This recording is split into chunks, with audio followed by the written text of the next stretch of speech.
Hello বন্ধুরা, welcome to my channel mom blog এন কেতে অনেক অনেক স্বাগত। আশা করি সকলে ভালো আছো, আমিও ভালো আছি। আমি আবার এসে গেছি নতুন একটা রেসিপি নিয়ে, জ্যান্ত মাছের কাসন পোড়া। আমি এটা কিভাবে করেছি প্রথম থেকে শেষ অবধি দেখতে থাকো। শুরু করে দেওয়া যাক বন্ধুরা তাহলে রান্নাটা। দেখো এখানে আমি ওভেনে কড়া বসিয়ে দিয়েছি, কড়াটা আমার গরমও হয়ে গেছে। এবার এর মধ্যে আমি কাসন পোড়া মাছের ঝোল বানাতে প্রথমেই লাগবে কালো সর্ষে। দেখো কালো সর্ষে দিয়ে দিলাম 1 চামচ, আর 1.5 চামচের মতন পোস্ত দিয়ে দিলাম। খুব বেশি কিন্তু ফ্রাই করব না। দেখো আর বেশি ভাজবো না, হয়ে গেছে, নামিয়ে নেবো। এবার আরও একটা কড়া বসিয়ে দিলাম, কড়ার মধ্যে তেল দিয়ে দিচ্ছি। মাছটাকে আমাকে ভাজতে হবে। দেখো একটু তেলটা কিন্তু বেশিই লাগে।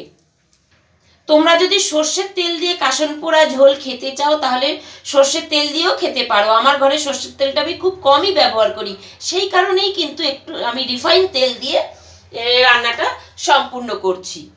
দেখো তেলটা আমার গরম হয়ে গেছে। এবার আমি মাছগুলোকে সব একে একে ছেড়ে দেবো। মাছগুলো একটু ভালো করে ভেজে নেবো।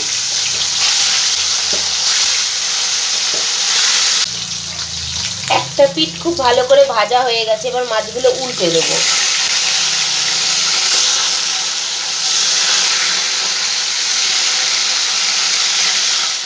দুটো পিঠ খুব ভালো করে ভাজা হয়ে গেছে, মাছগুলো এবার আমি তুলে নেব। একইভাবে বাকি মাছগুলো আমি ভেজে নেব। মাছগুলো আমার সব ভাজা হয়ে গেছে। এই তেলের মধ্যেই আমি বাকি রান্নাটা সম্পূর্ণ করব। একটা মাঝারি সাইজের টমেটো দেখো আমি পেস্ট করে রেখেছি, সেই টমেটোর পেস্টটা আমি সম্পূর্ণ এর মধ্যে দিয়ে দিলাম। টমেটোটা কিন্তু সম্পূর্ণ অপশনাল, চাইলে তোমরা নাও দিতে পারো।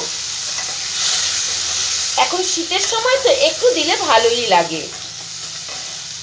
এবার এই টমেটো পেস্টের মধ্যে দেখো আমি 4-5টা কাঁচা লঙ্কা মধ্যিখান দিয়ে চিড়ে রেখেছিলাম, দিয়ে দিলাম। এবার এর মধ্যে দিয়ে দেবো পরিমাণ মতন হলুদ গুঁড়ো। এবার দেব স্বাদ মতন নুন।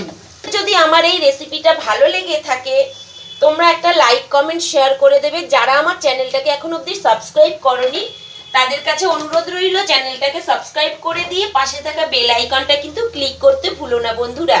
আমি নতুন নতুন রেসিপি নিয়ে এলে সবার প্রথম তোমাদের কাছে নোটিফিকেশন চলে যাবে, তোমরা দেখতে পাবে।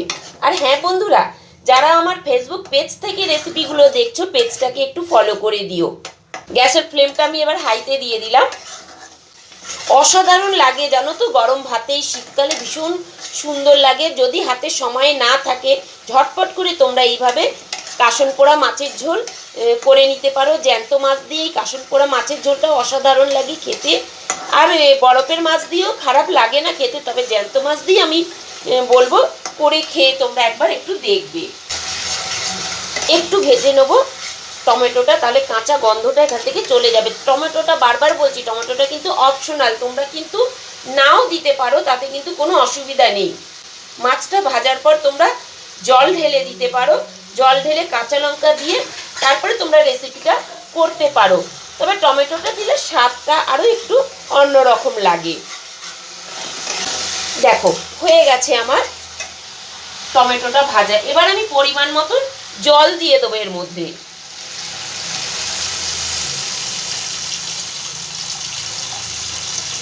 দেখো পরিমাণ মতন জল দিয়ে দিলাম।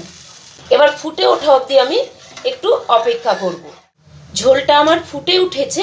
এবার মাছগুলো সব আমি এর মধ্যে দিয়ে দেবো একে একে।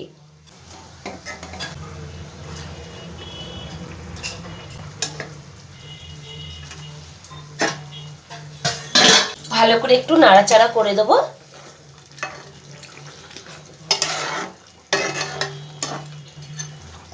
দেখো দেখতেও কিন্তু কত সুন্দর লাগছে, খেতে কিন্তু গরম ভাতে অসাধারণ লাগে গো।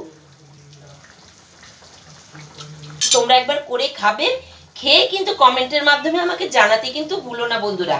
এবার সেই পোস্ত আর সর্ষেটা যে আমি পিষে নিলাম সেই কাসন পোড়াটা এবার আমি এর মধ্যে ছিটিয়ে দেবো উপর দিয়ে।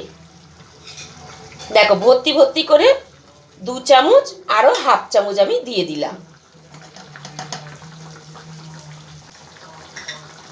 আবার একটু পুনরায় নাড়াচাড়া করে দেবো। দেখো কত ইজি না, অথচ খেতে অসাধারণ লাগে জানো তো। তোমরা একবার অবশ্যই করবে, কিন্তু করে খেয়ে আমাকে কিন্তু কমেন্টের মাধ্যমে জানাতে ভুলো না। আমি 2 থেকে 3 সেকেন্ড একটু ফুটিয়ে নেবো, নিয়ে নামিয়ে নেবো।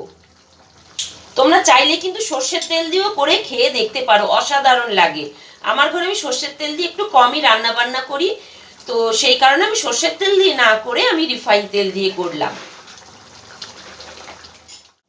দেখো ফাইনালি আমার কাসন পোড়া জ্যান্ত মাছের ঝোল রেডি হয়ে গেছে। কি অপূর্ব লাগছে দেখতে বলো তো। আজকের মতন এইটুকুনি থাক বন্ধুরা, টাটা।